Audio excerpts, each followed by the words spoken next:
Big boss Malayalam season 7-ൽ ഏറെ ശ്രദ്ധിക്കപ്പെട്ട ഒന്നായിരുന്നു ഷാനവാസും ആദിലയും നൂറയും തമ്മിലുള്ള സൗഹൃദം. എന്നാൽ ആദിലയോടും നൂറയോടും ഉണ്ടായിരുന്നത് പെങ്ങൾ പാസമല്ലെന്ന് വ്യക്തമാക്കുകയാണ് ഷാനവാസ്. ഏഷ്യനെറ്റ് ന്യൂസിന് നൽകിയ അഭിമുഖത്തിൽ സംസാരിക്കുകയായിരുന്നു താരം. ഞാൻ ബിഗ് ബോസിൽ പോയത് പൊട്ടൻ കളിക്കാനല്ല. ഒരാഴ്ച കഴിഞ്ഞപ്പോൾ തന്നെ ഗെയിം എന്താണെന്ന് എനിക്ക് മനസ്സിലായി. ഗെയിമിന്റെ ഭാഗമായി തന്നെയാണ് ആദിലയോടും നൂറയോടും കൂട്ടുകൂടിയത്. അവരോട് പെങ്ങൾ പാസം കാണിച്ചതല്ല. എന്നെ ഒറ്റതിരിഞ്ഞ് ആക്രമിക്കാൻ വന്നതാണ് അനീഷിനെ ഞാനും ഒറ്റതിരിഞ്ഞ് തന്നെ ആക്രമിച്ചു. ഇപ്പുറത്ത് അക്ബറും ടീമും ഗ്രൂപ്പ് തിരിഞ്ഞാണ് എന്നെ ആക്രമിക്കാൻ വന്നത്.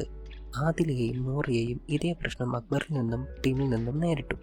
ഞാൻ അനുഭവിക്കുന്ന സമാന പ്രശ്നങ്ങൾ അവരും നേരിടുന്നു എന്ന് കണ്ടപ്പോൾ അവരെ ചേർത്ത് പിടിച്ചു. പിന്നെ എനിക്ക് അവരോട് മക്കളോടുള്ള സ്നേഹം അല്ലെങ്കിൽ സഹോദരിമാരോടുള്ള സ്നേഹം പോലെയൊക്കെ തോന്നി. ഇതിൻ്റെ പുറത്താണെങ്കിലും എനിക്ക് അവരെ മാറ്റി നിർത്താൻ തോന്നിയില്ല. അനീഷിനെയും മാറ്റി നിർത്താൻ തോന്നിയിരുന്നില്ല. ഷാനവാസ് പറയുന്നു.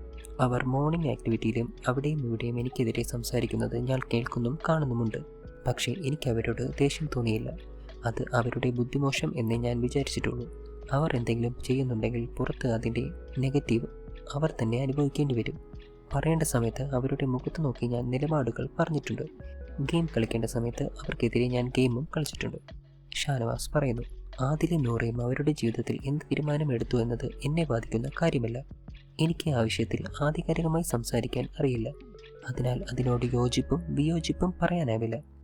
ഞാൻ അവരെ മനുഷ്യനായി മാത്രമേ കണ്ടിട്ടുള്ളൂ എന്നും ഷാനവാസ് വ്യക്തമാക്കി.